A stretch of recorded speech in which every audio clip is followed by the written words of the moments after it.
Hello everyone, welcome back to my channel Puja's lifestyle. I hope তোমরা সবাই খুব ভালো আছো, আমিও খুব ভালো আছি। তো দেখো সকাল সকাল কিন্তু রেডি শেডি হয়ে একেবারে বেরিয়ে পড়েছি তোমাদের দাদাভাই আর মামামকে নিয়ে, কারণ আজকে যাচ্ছি দিদির বাড়ি। অনেক দিন ধরে দিদি বলছে যাওয়ার জন্য, তবে যাওয়া হচ্ছিল না। আর কালকে রাতেই হট করে ঠিক হয়েছে।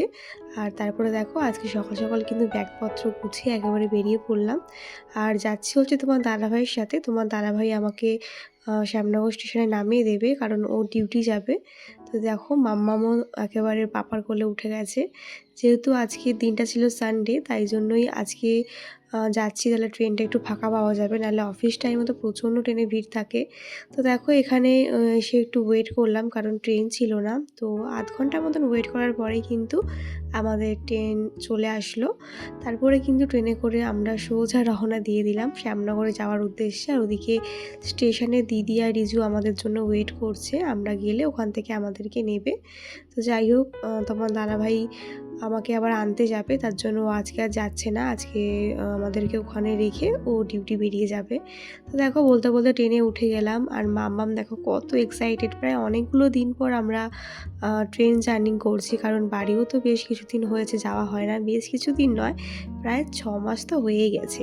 তো খুব শীঘ্রই আমি বাড়িও যাব, সেই সব ব্লগও আশা করি তোমাদের সাথে শেয়ার করব। তো দেখো ট্রেনে উঠে গেলাম, ট্রেনও কিন্তু আমাদের ছেড়ে দিয়েছে শ্যামনগরে যাওয়ার জন্য। তো তোমরা সবাই কেমন আছো অবশ্যই জানিও। অনেকদিনই কোনো ব্লগ আপলোড করা হয় না, টাইম পাই না। আর সত্যি কথা বলতে তোমরা সেরকম ভালোবাসাও দাও না, তার জন্য কিন্তু ইচ্ছাও করে না। তো দেখো তারপর শ্যামনগরে চলে এসেছিলাম, এখানে ওয়েট করছিলাম দিদি আর রিজুর জন্য। তোমাদের দাদাভাই আমাদেরকে এখানে বসিয়ে দিয়ে ও আবার ট্রেনে করে চলে গেল ডিউটি, কারণ অনেকটাই লেট হয়ে গেছিলো, ওর ডিউটির টাইম হয়ে যাচ্ছিলো, তাই আর বেশিক্ষণ ওয়েট করেনি। তো দেখো মাম্মামকে চারিদিকটা ঘুরে ঘুরে দেখছিলো। তো একটু ওয়েট করার পরে কিন্তু দিদি চলে এসেছিলো আমাদের নিতে। আর দিদি আর রিজু তো ভীষণ এক্সাইটেড ছিল আমাদেরকে দেখে, কারণ অনেকদিন ধরে আমাদের বলছিল ওদের বাড়িতে যাওয়ার কথা, তবে যাওয়া হচ্ছিল না। তারপর দেখো ফাইনালি চলে আসলাম ওদের বাড়িতে। আর মাম্মাম তো এসে একেবারে ওর জায়গা খুঁজে নিয়েছে এই সোফাটা। তো যাই হোক চলো আজকের ভিডিওটা এখানে শেষ করছি, আর কোনো ভিডিও আমার শ্যুট করা হয়নি। তো কেমন লাগলো অবশ্যই জানিও, দেখা হচ্ছে নেক্সট ব্লগে।